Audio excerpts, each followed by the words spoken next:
Good morning everyone. I am Sudha Sarangi, and in the previous lecture I have studied about the ecosystem. Okay. So we have studied? We have studied about the ecosystem. What is ecosystem?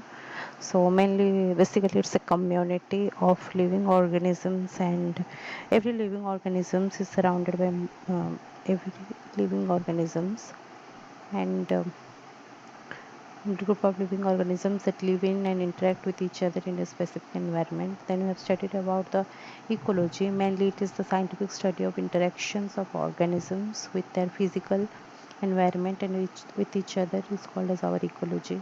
Next we have studied about what is the difference between the ecology and ecosystem. Next we have studied about the types of ecosystem. We have studied that there are three types of ecosystem. First is our permanent or natural ecosystem. Second is our uh, temporary or natural ecosystem, and third is our artificial or anthropogenic ecosystem. So again, in the permanent ecosystem, it is subdivided into two. First one is our terrestrial ecosystem and aquatic ecosystem. Okay, then again our terrestrial aquatic ecosystem is subdivided into two: freshwater ecosystem and marine ecosystems. So next we are going to study about the structure of ecosystem. What's its structure? And it is very important. Okay.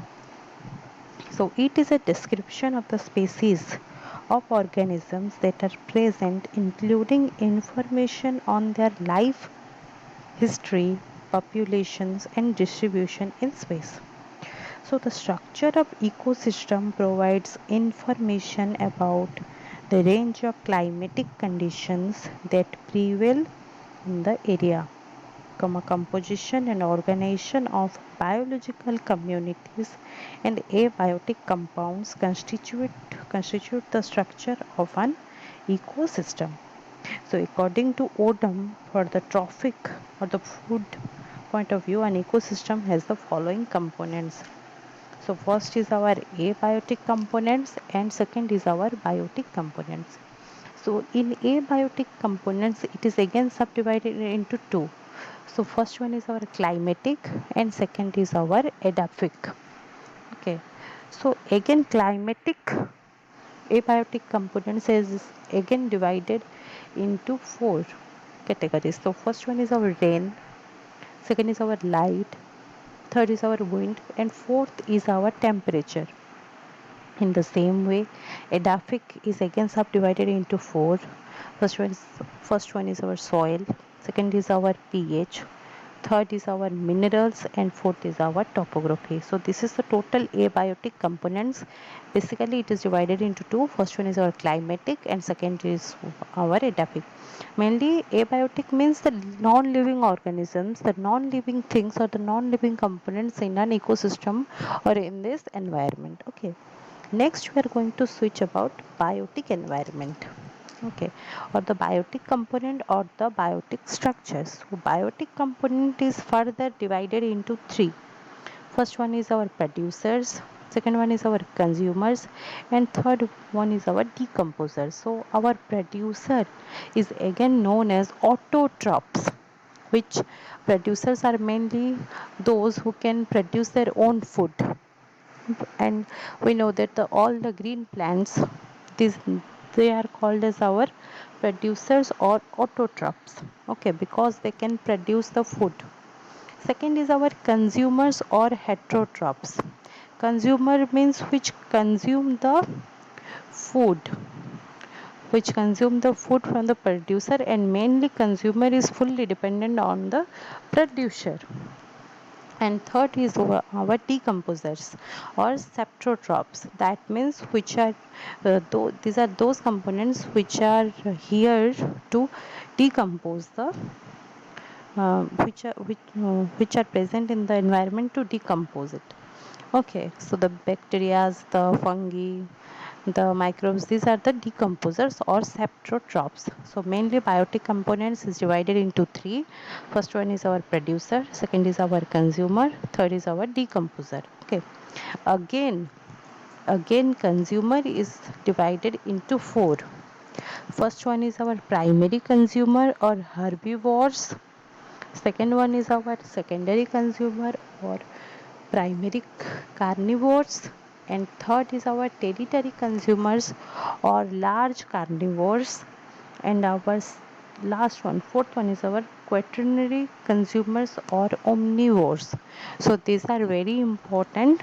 Okay, so consumer is again divided into four, but the producer and decomposer are single. Okay, so producers work is to produce the food. Consumers are, they are only to they are here only to consume the food. Okay, and it is fully dependent upon the producers. And next is our decomposers, which are here to decompose it. Okay, so, and these are the very important terms: the autotrophs, heterotrophs, saprotrophs, herbivores, primary carnivores, large carnivores, and omnivores. These are very important, and these are total the biotic components, because these are the living things, or these are the living components, or these are the living organism in our environment. Okay, so mainly in a ecosystem consists of two components. First one is our abiotic component, and second is our biotic component. Okay, next is our biotic structure. So living factors of an environment is known as our biotic structure. So which includes plants, animals, and microorganisms that are present in an ecosystem, and it can be classified as producers, consumers, and decomposers, which are the components of biotic ecosystem. And the living things are made of control and other chemicals with a lot of water added. Living organisms exchange, expel, convert, assemble, disassembles, organize, and otherwise manipulate the constituents of earth, air, and water. Biotic structure includes plants, animals, and microorganisms present in an ecosystem. So we have identified producer, decomposer, and consumers are the basic components of the biotic ecosystem. This can be distinguished on the basis of their source of energy and material. Again, our biotic structure is divided into two. First one is our autotrophic components and heterotrophic components. Okay. So next we are going to study about the autotrophic components. What do you mean by that? This means the self nourishment. Okay. So mainly these are also called as producers because they produce food.